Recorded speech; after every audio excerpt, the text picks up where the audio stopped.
What up, y'all? Still real ball watcher, grab the binoculars, and I'm back with another video. I told y'all it's only gonna be like every 2 weeks, so I kept up my bargain this time. I know last time I said that it took me a month, but I kept up my bargain this time. So today we're gonna discuss Nic Scourton and why I think he could be a star in the NFL and carry our pass rush. Maybe in year 1 or year 2. We're gonna have to see how it goes from there. But if you like these type of videos, if you like film breakdowns, all that type of stuff, like, comment, subscribe, do all the YouTube stuff. Let me know if you want a video on Princely Umami Yellen, if you want a Jimmy Horn video, any of those rookies. Jalen Coker video is on the way. I'm still working on that, working through the film for that. So you're going to get a Jalen Coker video. But let me know what you want to see in the offseason while we in this dead period. We got about 2 more months before stuff get kicking, get cracking back with draft season and NFL season and all that stuff. So let me know what you want to see. But yeah, like I said, if you like the video, like, comment, subscribe, and let's get into it. Now, I know I said we about to jump into it, but before we get into it, we do got a little bit of housekeeping to do. So as a defensive lineman, a former defensive lineman, I can tell you guys there are 4 ways you're going to beat a offensive tackle. Now, there's a lot of umbrellas under those 4 ways with a lot of different moves and ways to set up those moves. And this is not including stunts and things like that. But there are going to be 4 ways. It's going to be 1, 2, 3, and 4. We're going to go through it like that. We're going to do 4 through the inside. For 4, it's going to be for your lighter guys, speed rushers, maybe not even lighter guys, the guys that don't necessarily want to get their the offensive tackle's hands on them. That's mostly what you're going to see, your things like ghost moves. That's going to be all the way outside, running the hoop, having the tackle completely turn his back to the, the all-22 camera whenever he's facing the quarterback. Your face is facing the quarterback, trying to chase that guy. That's going to be number 4, all the way to the outside. Number 3 is still going to be towards that outside shoulder, but you're able to engage with them. You're able to take half a man. Whenever they say rush half a man, that's usually what they're talking about. They're talking about number 3. Rush half of that outside shoulder. You can use power. You can rip. You can use chops, cross chops. Heck, you can use spin moves if you want to set it up that way. It's a lot of things you can do with number 3. But after that, we're going to skip number 2. After that, when the tackle sees that you're consistently beating him outside, he's going to try to get to his landmarks faster. He's going to kick set wide. And that's when you go to number 1. That's when you have to have your inside counters. You're going to have to cross that tackle's face. You're going to use spin moves. You're going to use spin moves. All type of things that you're going to use. And I'll probably use clips for each of these to show prime examples. Like even some Nic Scourton clips in here. So, but the last part, which is most hard for offensive tackles to block, they've said this, not me. This is not my opinion. This is what a lot of offensive tackles say. The hardest thing to block is number 2. When you're able to just run through their chest, when you're able to use a bull rush, use your speed to power, whatever it is, if you're a smaller guy, or just if you're a lot stronger, use that bull rush to push them into the quarterback's lap. If you're able to do all 4, especially at an elite or great level, you're probably going to be one of the best pass rushers in the league. If you can get 2, if you can get 1 and a 4, if you can get 4 and 1, you might be a good pass rusher. You're going to be a good DPR guy. But if you can get all 4 of them, you're probably one of the best guys in the league. But let's get into Nic Scourton. And when it comes to these type of things, how he wins in all 4 ways with the film attached, of course. Now, for Nic Scourton, he's your edge rusher. Like I said, at Purdue, he was a much better pass rusher because he was actually standing up in a wide 9 most of the time as you're almost like an outside linebacker in a 3-4 as a hang defender. And he was able to just to tee off on those offensive tackles outside shoulder. We're going to show 2 plays of him attacking the tackle and winning in the 3rd way that we show. Number 3, we're going to show with those. We're going to show with power, and we're going to show another way. Now, when it comes to power, you see we're facing Michigan. We have 73. We're lined up, stand up outside guy at Purdue, number 5. J.J. McCarthy in the backfield that shows you is 2023. Now, as I hit play, Nic Scourton is able to fire off the ball, get to the outside shoulder of 73, bull rush him. That lifts him up, kind of lifts his shoulder up. He's able to put one arm off and get the other arm on J.J. McCarthy for a sack. This shows his power. And this was at 280, so we do have to question, will he be able to move like this at 257, 260, where he was at the combine, playing on his playing weight? But he should be a lot more explosive when it comes to that get off, so that speed to power may counteract that. It depends. But we see he's able to use this power to get the outside shoulder of that tackle, get one arm off, get J.J. McCarthy easy sack. Now, we're going to go to the SEC right quick, and we're going to see if we have to cut this video off. But we're going to go to the SEC. We're going to show Nic Scourton versus 54 against Arkansas.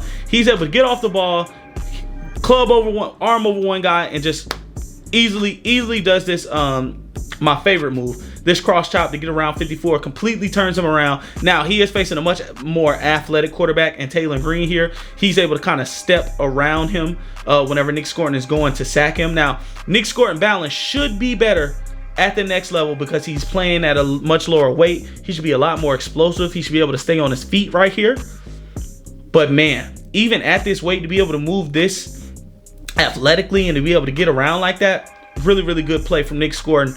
And that just shows that number 3, which is what most guys usually win with, he has that down pat. That's not what we're here to show. Most edge rushers will be able to do that. So let's move on to the next thing, which is going to be number 1. Now, this is one of my favorite Nic Scourton reps. I think this shows a lot of his game, shows how much motor.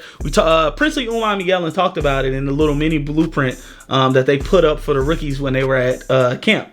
Mini camp for rookies, and how they were walking through the chairs and doing all that stuff. He talked about how angry Nic Scourton plays. I think he does play angry. He plays with so much violence, but he also has such a high motor to just keep going and be relentless as a pass rusher whenever the play goes. Now let's play this. We're going to have, once again, Nic Scourton as your stand-up rusher in almost like a 7 technique here. He's going to be facing the same guy, 73, same look almost, but what we're going to have is our guy, Donovan Edwards, college football cover. He's going to try to chip Nic Scourton to help this offensive tackle and buy him some more time. But when Nic Scourton sees this, hey, this guy oversets, there's going to be a chip here. We're going to counter with this spin on the inside. And look at it. As we let the play run, he's going to see that, hey, spin inside, easily loses him. Easily loses him. Let's run it back one more time. Spin inside, easily loses him. Makes J.J. McCarthy step aside. Now, the Michigan offensive line just lost on this play. Everybody's beat. What I want to talk about in the motor in this play is how Nic Scourton's able to keep chasing this down. He spins inside. Donovan Edwards comes over. The tackle comes over. Finally, J.J. McCarthy goes back out, and Nic Scourton's chasing him down onto the other side of the field. I mean, J.J. McCarthy probably ran a smooth 30 yards on this play, 25 yards, and Nic Scourton's able to chase him down and make the sack. So that relentlessness and the athleticism he has to be able to beat this spin move on a double team, really, with the chip help.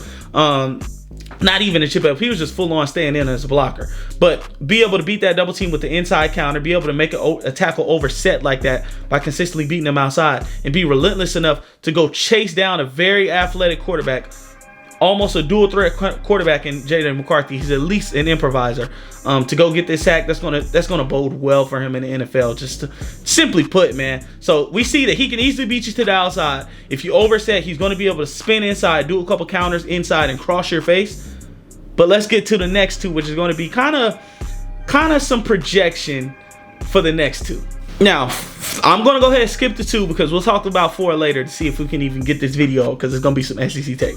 But for number 2, bull rush, showing off that power. You see he's here once again as a stand-up rusher, but he's on the opposite side of the offensive line. Now, this is an NFL tackle. I can't remember his name off the top of my head, but he does play for the Los Angeles Chargers.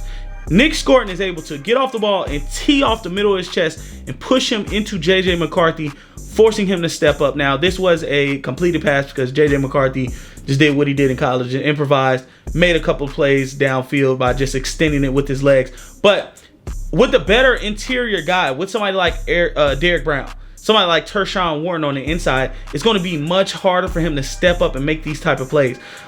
With Nic Scourton pressing the pocket like this, somebody that can make the pocket collapse. Like I said, offensive tackles talked about how hard it is to block a guy that can just run through your chest. Quarterbacks talk about it all the time, how if the pocket is small, if the pocket is collapsing and there's no way to go, it's very hard to finish your reads. It's very hard to plant, step up, and throw. You can't do that with somebody like Derrick Brown, who we know is famous for being as strong as he is, able to collapse the pocket. And then you have Nic Scourton collapse in the pocket from the outside. You just need your cleanup guy to come and finish it. Simple as that. Pause. That kind of sounds crazy. But it is great to see that he's able to get this power off. But the question is, with him playing at a much lower weight, like I said, where he's 270, 280 here. With him playing at a much lower weight, is that power going to transfer to the NFL level as he's 30 pounds lighter? Now, some people say, hey, he might not be as strong. He might not be da-da-da. Depending. It could have been bad weight that he had on, which he talked about it was bad weight, but you got to see how that plays on the field. He has much better weight on now. You can just see from his body composition. Pause. But with his explosiveness, if he is much more explosive, and we got him back standing up from a wide 9, wide 7, teeing off on tackles, that explosiveness and that speed to get out of your stance also helps in your power. Somebody like Bucky Irvin is a much smaller back, but how explosive and how fast he is kind of lends him to have some power, even though he's much smaller than everybody else. It's that force. It's that G-force. You feel me? So, yeah, he is smaller. He may not be as strong as he was brute strength wise or carrying his weight wise, kind of that man strength or country strong, as they say.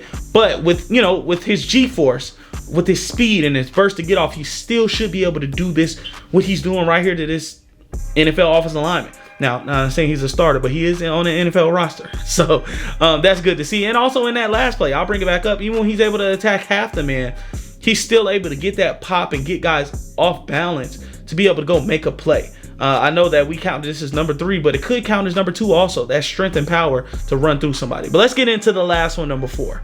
Now, with this last one, I'm praying that we do not get copyright striked on this, because I'm using some SEC film. But with this last one, I'm going to try to use fair use. So if it's not up for long, that's why. We're going to try to use some fair use to get this passed. But with this last one, as we can see, he's in a wide knot. He's outside of the tackle, of course, but he's also outside of this tight end who's in line. Like I said, that number 4 is when you use your ghost moves, a little bit of your swipes and your clubs, but really you're just trying to beat the tackle to the landmark of the quarterback, to his drop back, and not have him put his hands on you. Nic Scourton's able to do that. As we can see, his number 11 standing up, he just swipes one hand away and he's able to get around, kind of fall down. As we can see, he was slipping a lot this game. I don't know what it is, because he does have still some pretty good bend, but he was slipping a lot this game. But like I said, with a lighter weight, hopefully he's better at that. Hopefully he's better at staying on his field and with his balance. But being able to get around this tackle, completely have him turned around, completely have his eyes facing the quarterback. Quarterbacks hate that. When your eyes are facing the quarterback, you've been beat bad. But to be able to beat that around the edge, you know, grab the ankle of the quarterback, Taylor Green, who's very, very athletic, very good scrambler. And like I said, you can see guys is in his lap, so he's not able to step up. He's not able to move around. We talked about that in the last slide. But Nic Scourton is able to make this sack. He had another play like this in this Arkansas game where he was able to do the same thing. Really, really interesting player, because this is where the projection comes in at 250, 255, 250, 260. Will he be able to do this? Will he be able to do this at a higher clip? This outside rush, have a little bit more bend, have a little bit more explosion. Will he be able to do that at the NFL level at a higher clip? Because if he can, and he's able to keep that power that he has, he's able to keep this polish. As you can see, we showed the cross chop earlier. We showed the power, be able to bull rush through somebody's chest. We've shown that speed to be able to get to the outside. We also shown an inside counter with spin move. He has a lot more moves in his bag. He legged the Big Ten in sacks as an 18, 19-year-old sophomore with 10 sacks, like 43 pressures. So he has that ability to do that. But if he can kind of maximize his athleticism at this smaller weight or at this lower weight, we don't know what he could be. My comp for him was like a Trey Hendrickson. Because I think their run defense is still, I think Trey Hendrickson is a decent run defender. Nic Scourton is probably a little bit better, but their pass rush bag, and maybe how Trey Hendrickson wasn't a kind of a home run pick the first year or the second year. He didn't break out to like his 3rd or 4th, and then the Saints let him walk. Maybe that's for Nic Scourton. Maybe this year isn't Nic Scourton's year. Maybe next year he kind of starts coming along, or maybe year 3 is his thing where he kind of breaks out and finally shows that ability, that he put it all together. That could be what it is, but with that weight dropping, with the polish that he has, the bag that he has, it's interesting. It's interesting to see.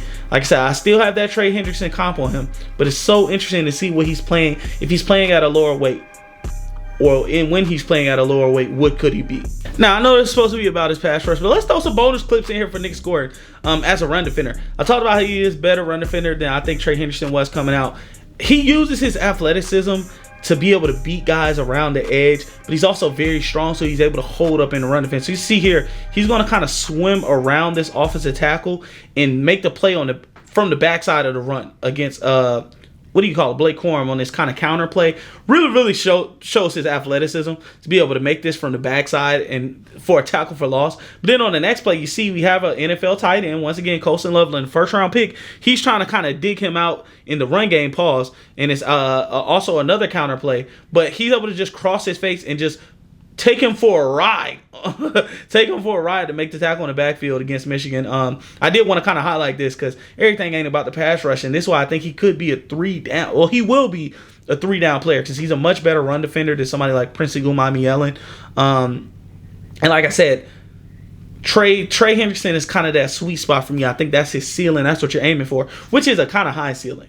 I'm not gonna lie. Leading the league in sacks in back-to-back years, that's a high ceiling. But even if he can't reach that, if he's Trey Hendrickson from 3 years ago, from the last 2 years on the Saints, I think that's still a great value for a second-round pick. So I just want to show a little bit of his run defense while we was here, since most of this video is about pass rush. But that's all I got for y'all, man. So yeah, if you like the video, man, do me a favor, like, comment, subscribe. Let me know which rookie or second-year player or veteran that you want to see. I was thinking about Damani Richardson, thinking about a lot of ideas for videos. Y'all just gotta let me know what you want to see. And I know this one is probably short. I don't know how long it is because I can't see the time thing right now. I know this is probably short, and I'm going to get the longer form videos. Trust me, that Coker video might be like 30, 40 minutes. It depends.